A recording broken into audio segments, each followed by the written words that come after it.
মুহররম মাসের একটি গুরুত্বপূর্ণ পবিত্র আমল, সেটা হলো আশুরার রোজা।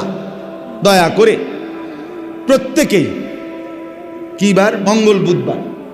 মঙ্গল বুধবার কি 9-10? জি, মঙ্গল বুধবার। আপনার এই মঙ্গলবার এবং বুধবার প্রত্যেকেই রোজা রাখার চেষ্টা করবেন ইনশাআল্লাহ।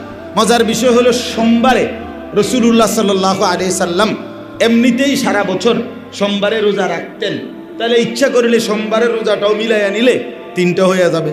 সোমবারের রোজা সোমবার নবীজির আমল হিসাবে রাখলেন, আর আশুরাও নবীজির আমল। মঙ্গলবার এবং বুধবার 9 এবং 10 এই 2 দিন আল্লাহ নবী সাল্লাল্লাহু আলাইহি ওয়াসাল্লাম বলছেন, আশুরার রোজা কেউ যদি রাখে, আল্লাহ তাআলার কাছে আমি আশা করি আল্লাহ তাআলা তার পেছনের 1 বছরের পূর্ণ গুনাহ মাফ করে দেন। আইয়ুকাফিরাস সানাতাল্লাতী ক্বাবলা। এবং তাফসীরে ইবনে কাসিরের মধ্যে আছে, রমজানের রোজা পূর্ণ 1 মাস ফরজ হওয়ার পূর্বে এই আশুরার রোজা ফরজ ছিল।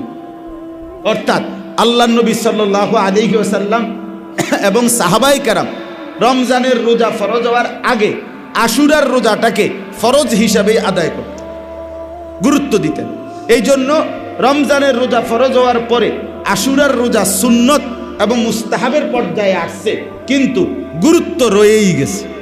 এই জন্য ইনশাআল্লাহ এটাই বরকতের আমল, মেইন আমল, যে 9-10 অর্থাৎ মঙ্গলবার বুধবার আপনারা, অথবা বুধবার বৃহস্পতিবারও যদি কেউ রাখেন তাতেও সমস্যা নাই। 10-11 আল্লাহ তাআলা আমাদের প্রত্যেককে তৌফিক দান করেন, কবুল করেন।